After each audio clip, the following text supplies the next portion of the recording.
Bad news, but that's really all I do, actually. The fact is, people have been asking me yesterday and today, as well as at pretty much everywhere else that I speak, what can we do to encourage the moderates? And I've got to tell you that there are moderate Muslims, but there is no moderate Islam. That is an unpleasant fact, but it is a fact, and I'll explain. Now, moderate Muslims, people usually assume that that means Muslims who believe different things from the jihadis, that they don't believe that it is part of their religious responsibility to wage war against unbelievers. They don't believe that they should hate Jews and kill them. They don't believe that they should subjugate women and non-Muslims as inferiors in the society under an institutionalized system of discrimination and harassment. There is actually no such Islam. People talk in the West and they take advantage of our ignorance about Islam to mislead people into complacency. I'll give you an example. There is a 512-page fatwa against terrorism by a Pakistani Islamic theologian named Muhammad Tahir al-Qadri. And about 5 or 10 times a day, Muslims write to me and they say, "You say Islam is not a religion of peace. You should read Tahir al-Qadri." So I did. And luckily, you know, it's the wonders of the internet age. I was able to get a PDF and search it.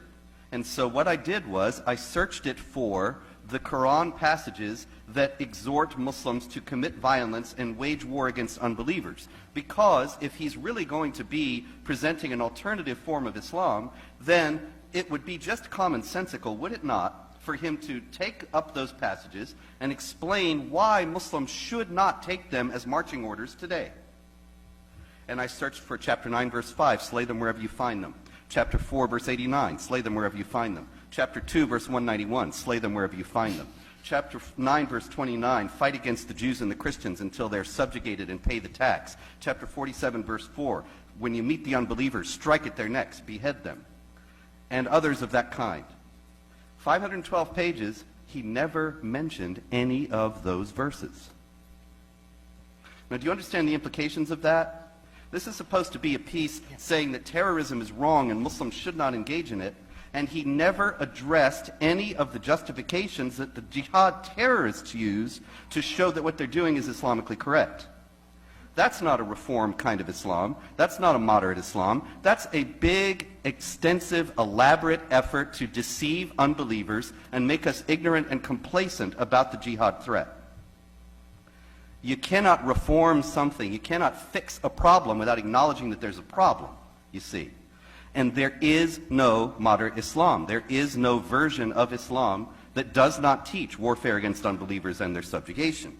It's just like this. This does not mean, as Raymond and Bruce were saying, that all Muslims are doing this or all Muslims are even on board with this.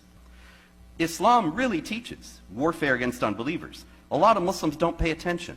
That's just great. The problem is they have no theological leg to stand on in Islam, and therefore when they're challenged by the jihadis, and even when their children are recruited by the jihadis, they don't have any answer.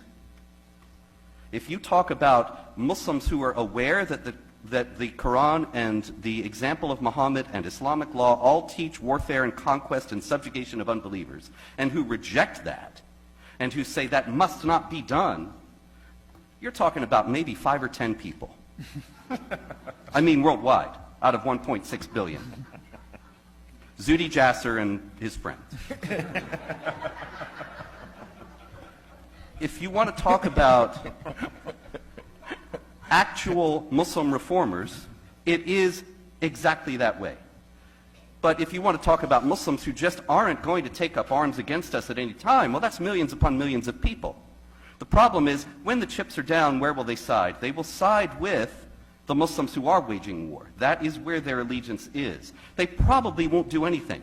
But to base our foreign policy and our domestic policy, our immigration policy, to base the future of our nation, to base our children's lives on the idea that the vast majority of Muslims don't want to do this, don't care about jihad and conquest and subjugation, and that somehow some large group of Muslims who are moderates are going to rise up and fight against the jihadis and stop them, that is not only foolish, that is suicidal.